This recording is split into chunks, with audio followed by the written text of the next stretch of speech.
I remember the night she dropped her armor.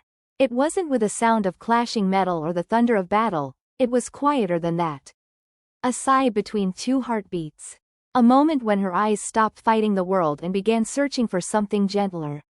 For someone who would see the woman beneath the empress, not the crown, not the conquest, not the legend that whispered her name across kingdoms. I saw her then, and for the first time, I wished to be a home rather than a storm. She had worn her pride like a blade, honed and gleaming. It kept her safe. It made men tremble, but it also kept her alone. I think she knew that, and yet she wore it anyway, the way soldiers wear scars they never asked for. When she let it fall, it wasn't weakness, it was surrender. A quiet, deliberate surrender. Not to me, but to the dream that maybe love could be softer than war. She looked at me as if asking permission to be ordinary. To be held, not obeyed. To be wanted, not worshipped. And I gave her that. I gave her the silence between words, the stillness between battles. I gave her the kind of peace that terrifies those who have only ever known noise. She didn't know how to rest her soul in someone else's hands, so I taught her, one trembling breath at a time. In her eyes, I saw both ruin and rebirth. The kind of beauty that comes after destruction, fragile but luminous. She wanted to be someone's wife, not an empress, not a deity, just a woman who could wake up without armor and fall asleep without fear. And for a moment, I believed I could give her that. I believed I could love her so deeply that even her ghosts would find rest. But loving an empress is never simple. She had been adored by thousands, obeyed by armies, feared by nations. And yet, none of that had prepared her for love. The kind that strips you bare, not with cruelty, but with care. She didn't know how to receive it. Every time I reached out, she met me halfway with hesitation, as if waiting for betrayal hidden beneath kindness. I never gave her one, but she kept searching for it anyway. I gave her everything, my patience, my quiet, my tenderness. I gave her the kind of loyalty that doesn't demand a throne. I gave her the gift of being seen, truly seen, without the crown, without the weight of her empire. But that was the empress's tragedy, she never earned the peace I gave her. Not because she was unworthy, but because she didn't believe she deserved it. She had lived too long behind iron walls to accept gentleness without suspicion. She mistook my devotion for weakness, my honesty for danger. She wanted love that would worship her from a distance, not the kind that stood beside her and whispered, "You can rest now." And so, she began to rebuild her walls, quietly, carefully, piece by piece. I watched her retreat into her own myth. I watched her gather her armor again, polishing the lies she told herself. That she didn't need love, that power was safer, that crowns weigh less than hearts. But I knew better. I knew she carried the heaviness of everything she refused to feel. I knew she still longed for the warmth she had once tasted in my hands. When she left, she didn't say goodbye. Empresses rarely do. They vanish into their thrones, into duty, into the version of themselves that history demands.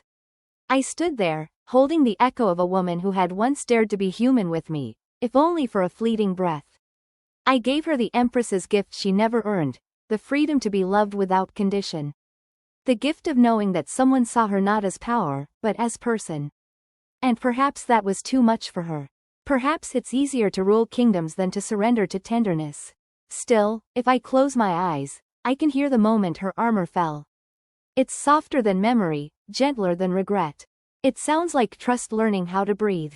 And even now, long after she's gone, I carry that sound within me. The sound of an empress becoming human, and of a man learning that even love cannot save someone who doesn't wish to be saved. That night, she dropped her armor and wished to be someone's wife. And I, foolishly, beautifully, gave her the empress's gift she never earned. There are nights when I still see her standing in the half-light, that fragile hour between dusk and dark where the world seems unsure of itself. She'd stand by the window, her silhouette drawn in silver by the moon, and I would watch her trace invisible maps on the glass, maps that led everywhere but home. She belonged to too many places to belong to one heart. And yet, for a moment, she tried. She would turn to me, her expression unreadable, the kind of look that carries 1,000 histories. "Do you think people ever truly change?" she asked once. I told her yes, though I'm not sure I believed it. People can soften, they can bend, they can unlearn the sharpness they've needed to survive, but change? Change requires faith. And she had lost hers long before she met me. She used to speak of power like it was an inheritance. As if being strong was her only birthright, her only shield. But I could see the exhaustion in her eyes. Strength had become her prison. Every victory cost her a piece of peace she didn't know how to reclaim. And when she finally allowed herself to rest, to lean into my arms, I could feel the tremor of relief beneath her skin. It was like holding the breaking dawn, something fragile, fleeting, and too sacred to name. She would laugh sometimes, a quiet, startled sound, like she'd forgotten how.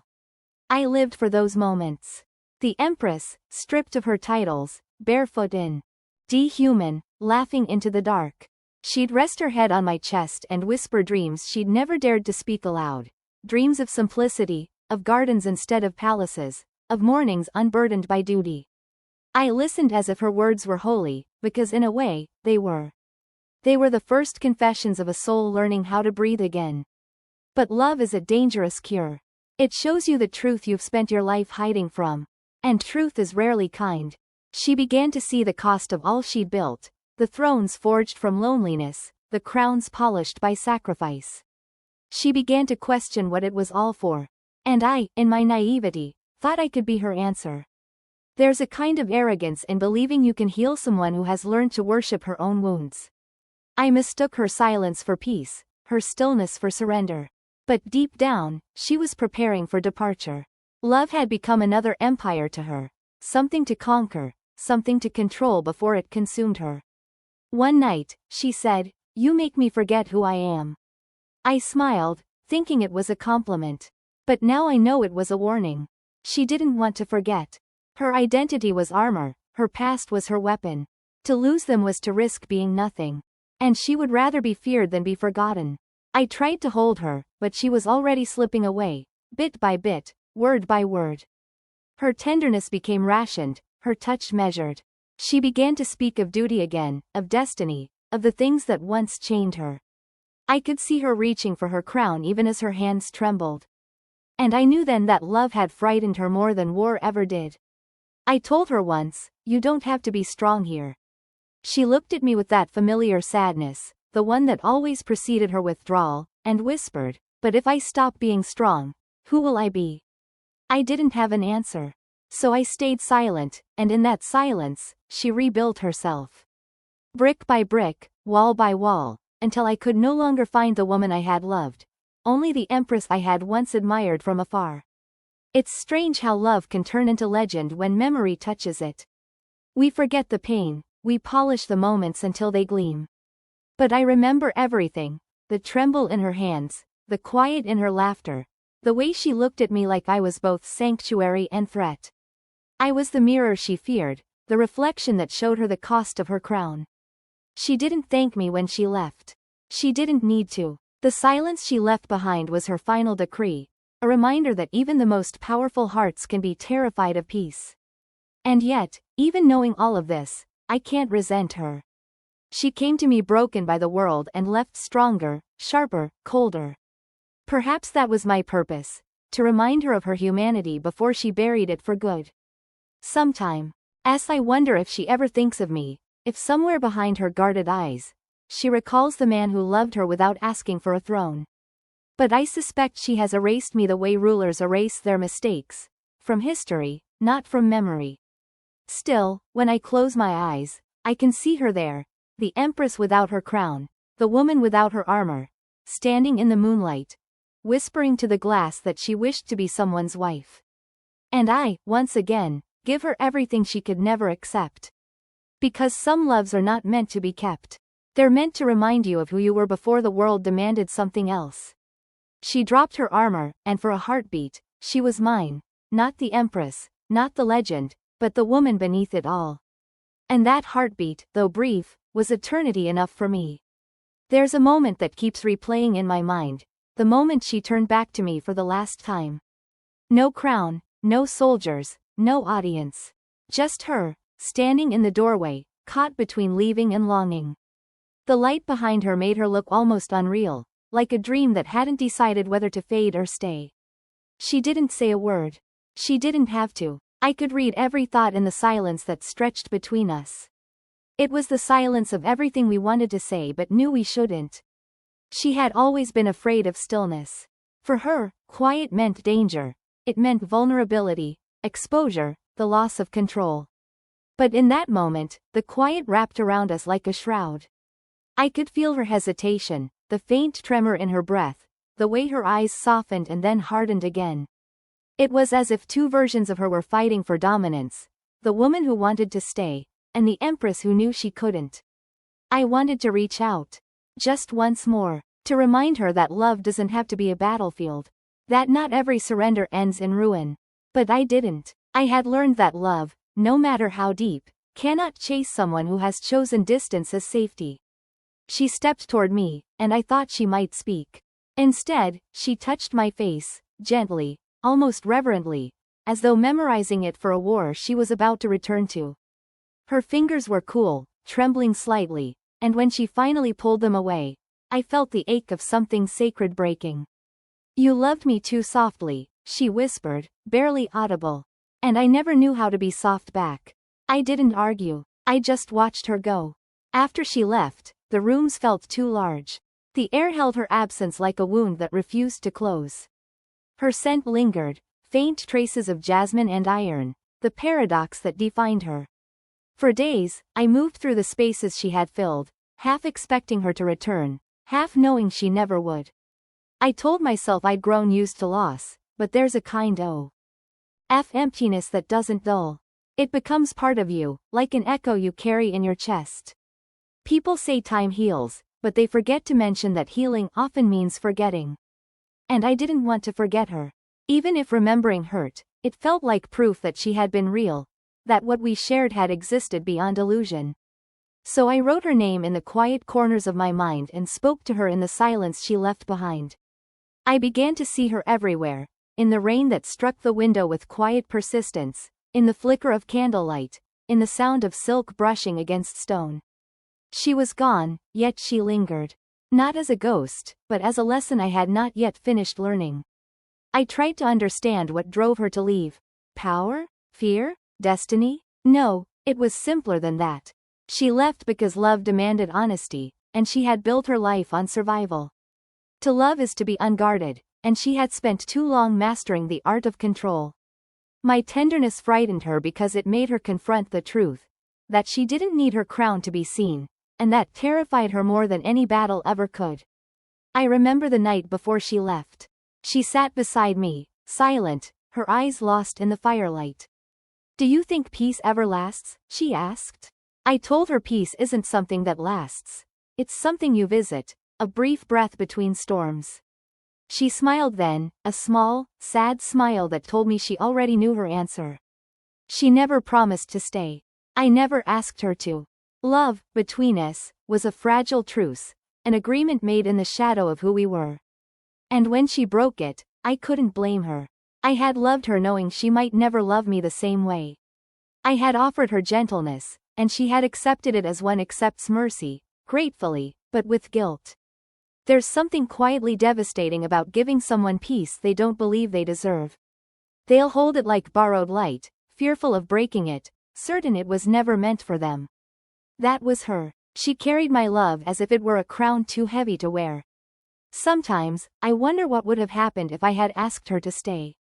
If I had told her that she didn't need to choose between being the empress and being the woman I loved. But I think she had already decided. Some hearts are destined to wander. Some souls are born with the burden of their own legend. Years have passed, and still, I feel her shadow in my quietest moments.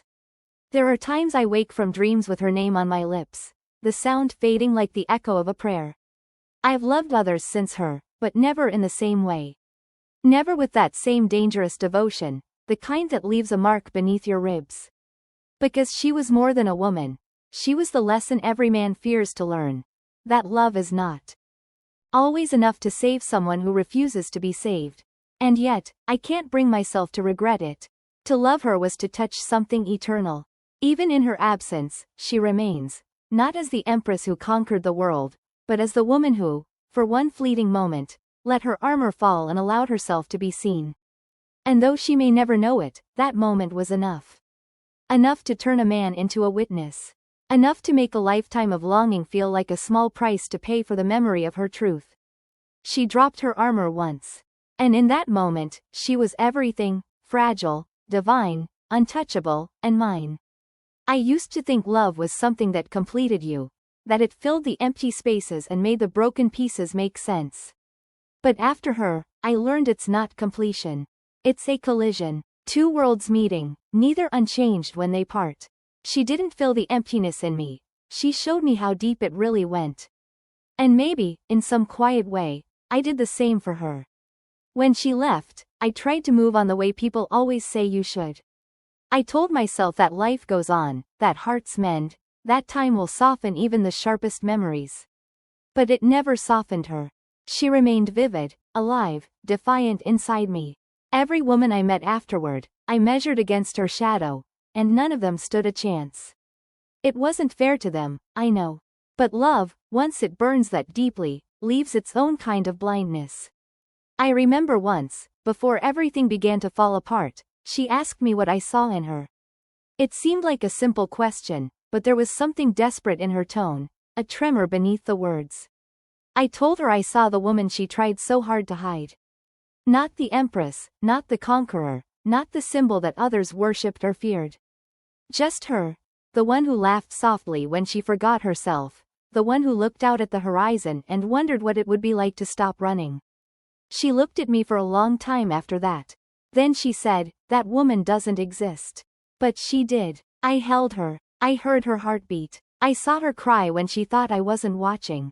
She existed, even if she never believed she could. That's the cruel thing about people like her. They become what the world demands, and in doing so, they lose the parts of themselves that could love freely. Her power was both her crown and her cage. The higher she rose, the smaller her heart became, not out of arrogance, but out of necessity. You can't rule the world and still be soft, the world devours softness. Still, I wonder, if I had met her before the crown, before the empires and expectations, would things have been different? Would she have chosen love over legacy? Would she have stayed? I doubt it. Some souls are born restless. Some hearts crave purpose more than peace. She was one of them. And I was foolish enough to believe that love could be her sanctuary. There were nights when she'd wake from dreams, her breathing shallow, her eyes distant. She never told me what haunted her, but I could feel the weight of it, ghosts of choices she could never undo. I would pull her close, and for a moment, she'd let herself be small, human, fragile. But the dawn always stole her away.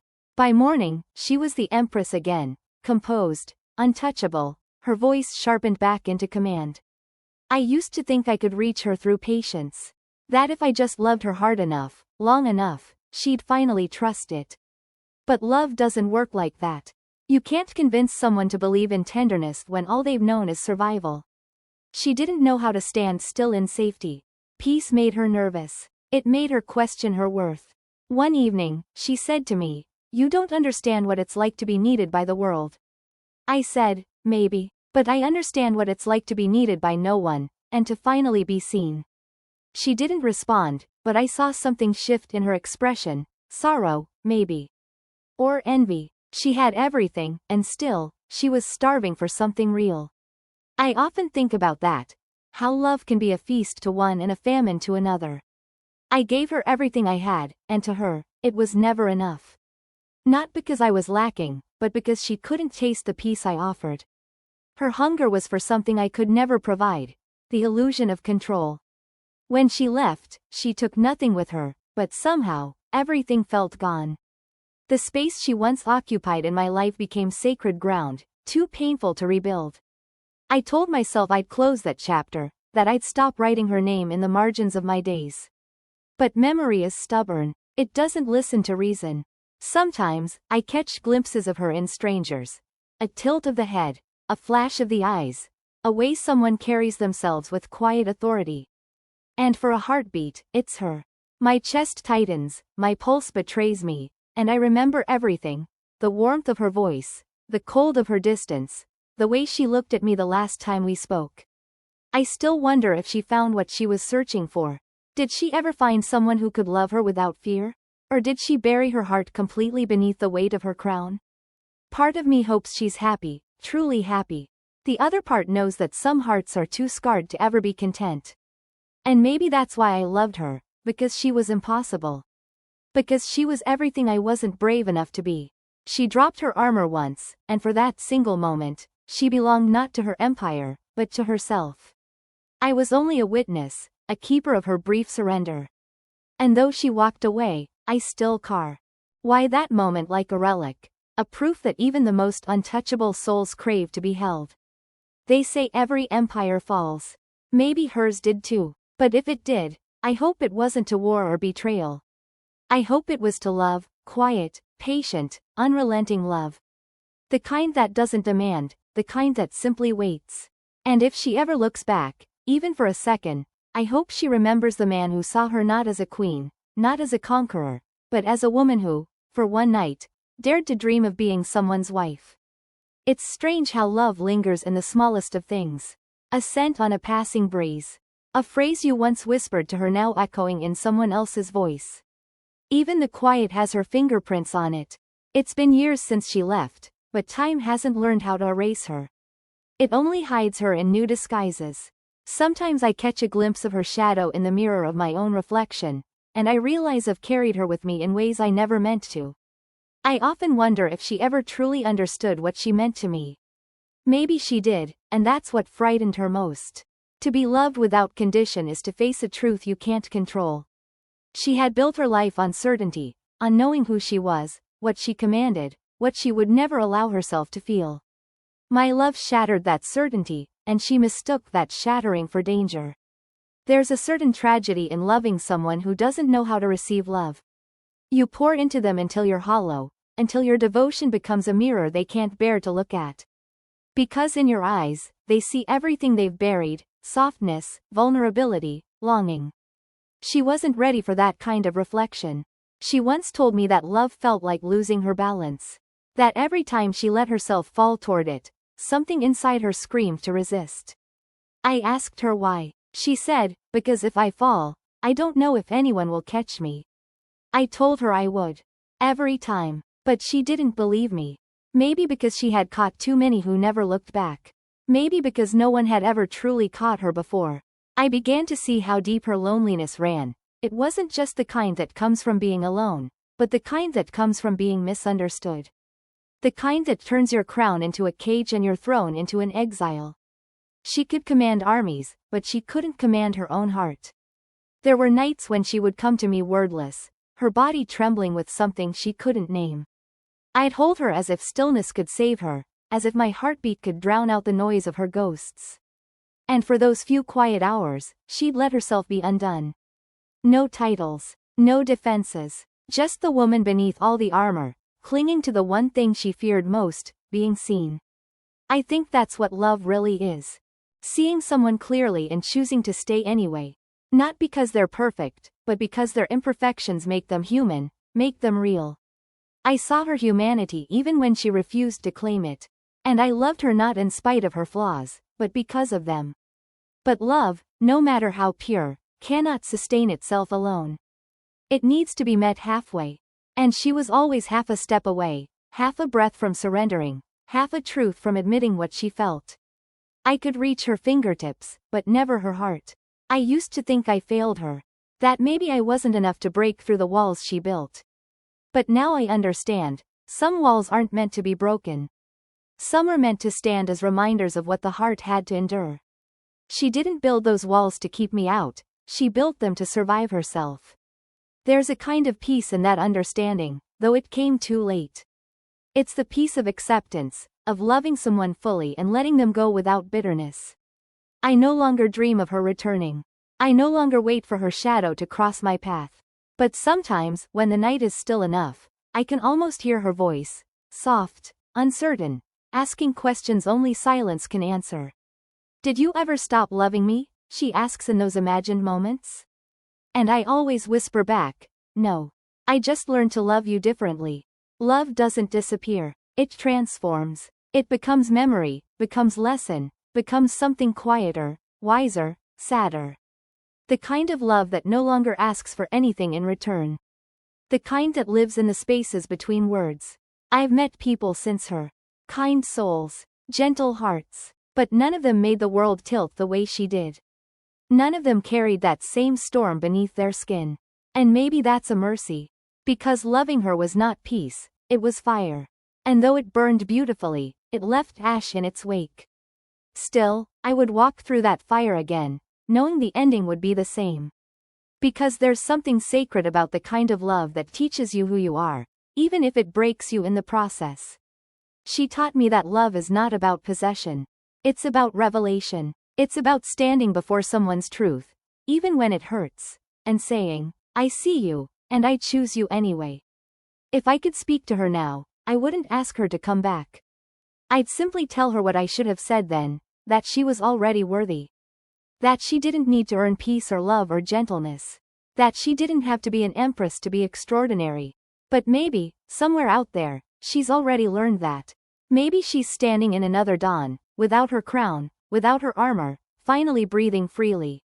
And if she is, I hope she smiles when she thinks of me. Not as the man she left behind, but as the one who her before the world demanded she become more than human. Because that's what we were. Two souls meeting for a moment in the space between who we were and who we had to be. And though that moment is gone, its echo still hums beneath my skin. She dropped her armor once, and in doing so, she showed me what love truly costs. Not gold, not glory, but surrender. And even now, years later, I still carry the memory of that surrender like a heartbeat that refuses to fade. It took me years to understand that not every story is meant to end with reunion. Some loves are written to be remembered, not relived. Ours was one of those. It existed in a brief, impossible season, too fragile to last, too powerful to forget. There are days I still feel her absence like a second shadow, quiet but ever present, trailing behind me in every decision, every hesitation, every heartbeat that still whispers her name. I used to curse the silence she left behind. It was heavy at first, suffocating, endless. But over time, I began to hear something inside it. A kind of truth. The silence wasn't punishment, it was reflection. It was where I began to understand what love had really meant between us. It wasn't about possession or promises. It was about recognition. Two people meeting and seeing each other for who they truly were, if only for a moment. I don't think she ever hated me. I don't even think she stopped loving me, not entirely. I think she feared what our love required of her. Because love demands honesty, and honesty demands dismantling. To be loved is to be undone. And she couldn't afford to be undone. Not with the world watching, not with the weight of an empire on her shoulders. Sometimes I imagine what would have happened if she had stayed. If she had chosen me instead of duty, if she had allowed herself to live in the smallness of an ordinary life. Would she have been happy? Or would she have resented me for showing her what she could never unknow, the taste of peace, the danger of tenderness? I don't know, but I like to think there was a version of us, somewhere in another time, another world, where she did stay. Where she learned that strength can coexist with softness, that power doesn't always have to come from control. Where I woke beside her each morning and saw not the empress, but the woman who had finally laid her burdens down. But in this life, we are what we were. Two forces that met, collided, and changed each other forever. I've grown since then. I've learned to forgive her. I've even learned to forgive myself.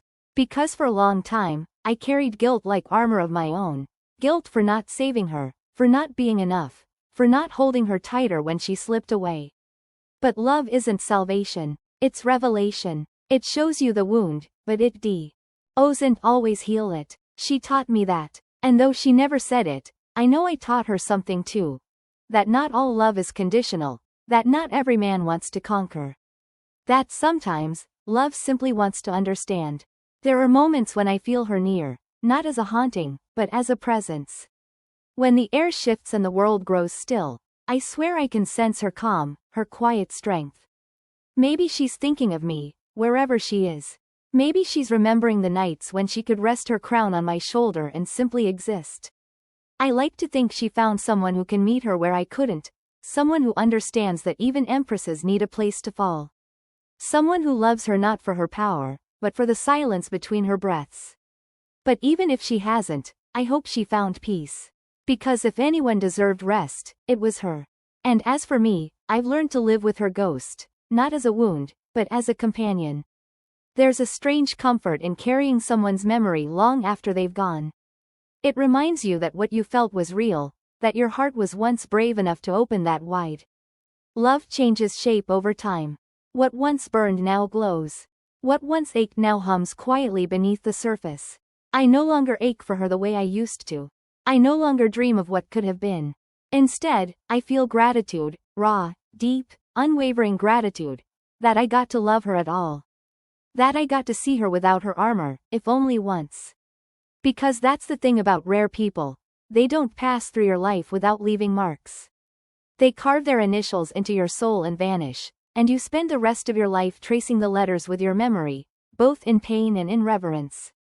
She was the lesson I didn't know I needed, the proof that love is not meant to be owned, only experienced.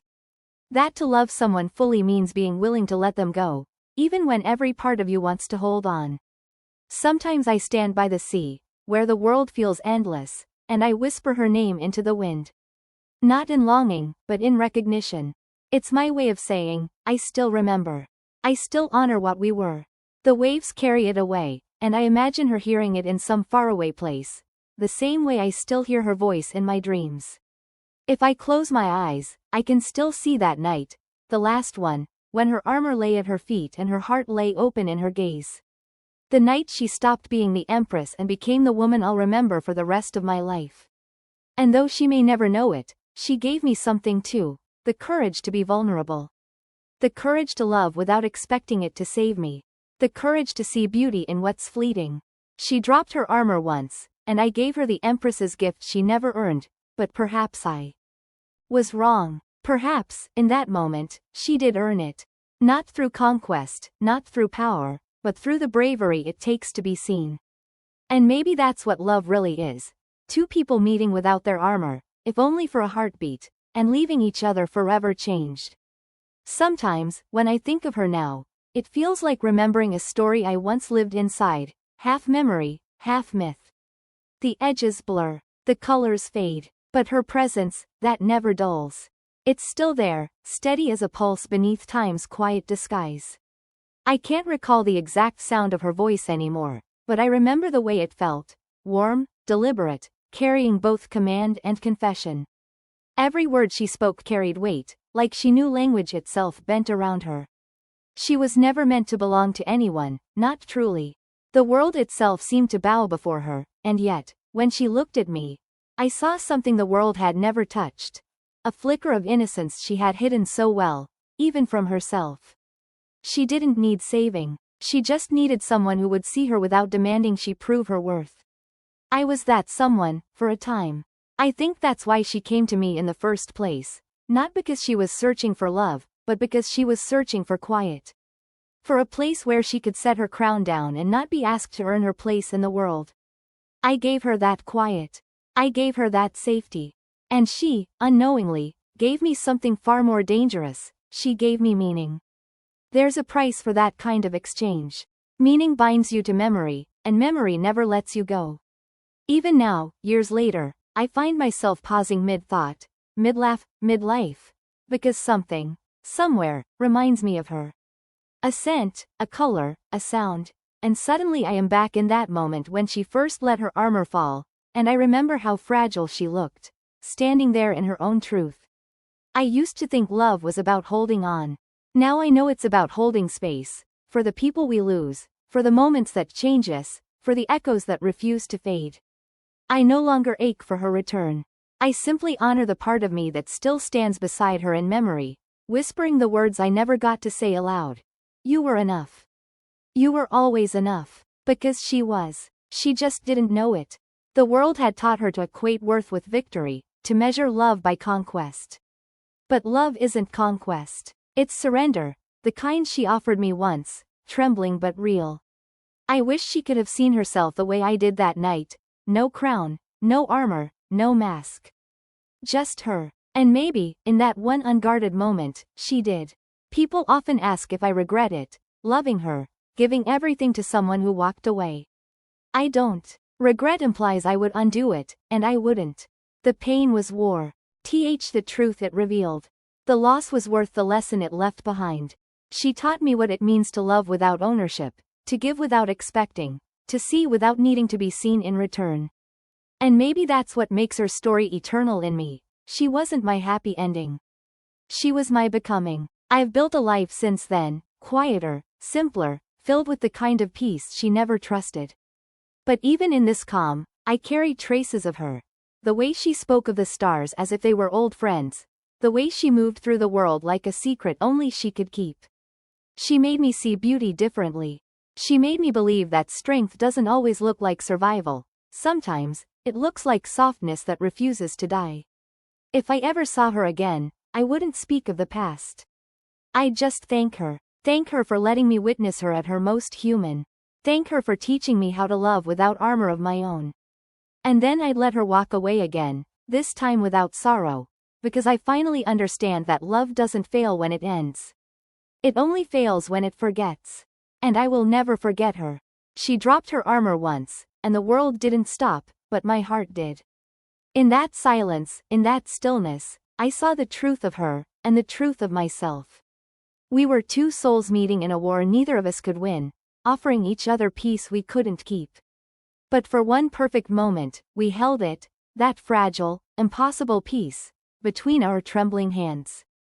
That was our eternity. And now, when I close my eyes and think of her, not the empress, not the myth, but the woman who once whispered that she wished to be someone's wife, I smile. Because even though she never wore the title, she lived the truth of it, if only for a heartbeat. And in that heartbeat, I gave her the empress's gift she never earned. Love unguarded, love unmeasured, love that asked for nothing but to be felt. And she, in return, gave me something just as rare. The reminder that even the strongest hearts long, sometimes, simply to rest. So if the stars are listening, if the wind still carries her name, I hope she knows, she was loved. Fiercely, completely, once, and always.